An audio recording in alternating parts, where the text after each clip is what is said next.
En compagnie du numéro 13 de notre équipe, donc Jason, un super match, il n'y a rien à dire, on est vraiment unanime, une très belle présence, bien offensive, une bonne distribution. Félicitations. Merci, merci, même si tout n'a pas été parfait. On est content de ne pas avoir perdu, d'avoir pris au moins un point, même si on espérait plus pour se sortir de cette situation. Mais ouais, merci pour les compliments. On n'arrive pas à marquer, pourquoi ?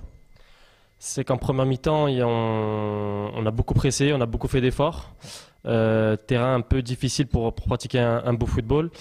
Et puis au retour des vestiaires, même moi je pourrais pas vous l'expliquer, il n'y a pas eu beaucoup de jeux, des équipes étaient fermées, on n'a pas eu énormément d'occasions, on en a une de Youssouf je crois qui passe juste à côté du poteau.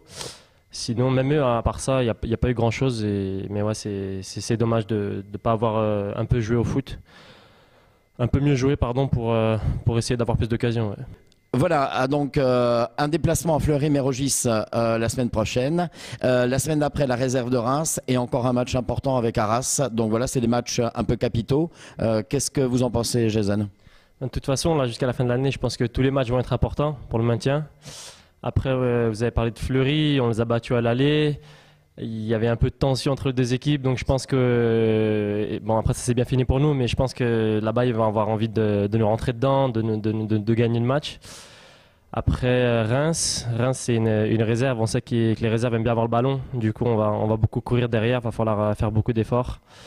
Et à Reims, j'étais pas là au match aller, mais on m'a dit que c'était une bonne équipe.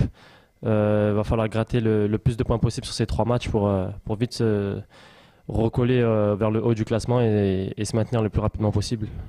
Alors, en compagnie du numéro 6, Benoît Barros, un plaisir de le recevoir et auteur d'un match vraiment avec une présence, que ce soit en première ou en deuxième mi-temps. Une petite analyse. Oui, je pense qu'en première mi-temps, on n'était pas trop mal. On arrivait à faire du jeu. Après, on n'a pas réussi à concrétiser nos occasions. Le but d'entrée de jeu nous fait un peu de mal, mais ensuite, on a su réagir. Donc, c'est important pour la suite, c'est que on se laisse pas abattre et puis on a mis de l'impact, on a fait du jeu, on a réussi à revenir au score.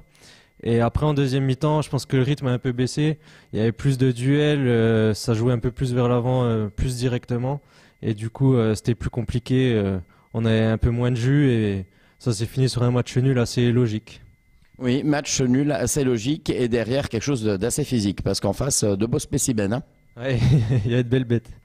Voilà. Alors, comme je l'ai fait au préalable, donc avec notre entraîneur et également un de vos collègues, j'aurais voulu avoir une petite analyse de ce qui va arriver. On a 3 matchs là qui vont arriver avec Fleury-Mérogis, avec Reims, la réserve, et avec Arras, des matchs très importants.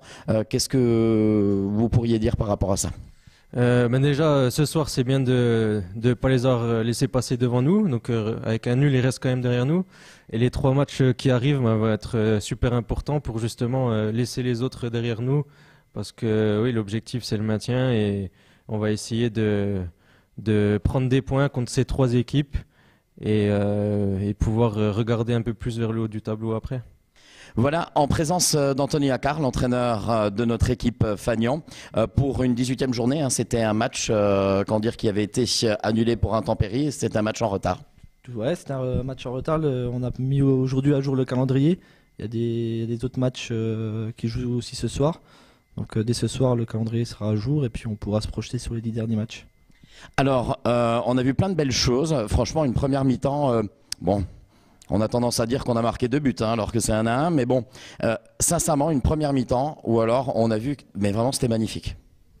Ouais, après on réagit après une erreur qui nous coûte le but au bout de 2-3 minutes de jeu. Une erreur de jeunesse où on se fait prendre le ballon. Et voilà, donc ça peut arriver. Et ce qui est bien, c'est que l'équipe a été solidaire par rapport à ça. Et tout de suite, on est reparti vers l'avant et on a pu essayer de faire du jeu, essayer d'aller chez eux, essayer de les presser pendant 40 minutes. On a été récompensé par le penalty. Largement valable. Hein. Il y a faute, l'arbitre a vu l'accrochage. Donc c'est tant mieux pour nous et on est récompensé de nos efforts avec ce penalty. Et après cette deuxième mi-temps, pour moi, elle est quand même cohérente parce qu'on a couru, on a relevé le défi physique face à cette belle équipe de Saint-Maur qui a des atouts physiques mais aussi des atouts dans le jeu. Je pense que Saint-Maur n'est pas à sa place et Belfort peut-être pas non plus à sa place, parce que c'était un bon match dans l'engagement et dans les essais pour essayer d'aller gagner.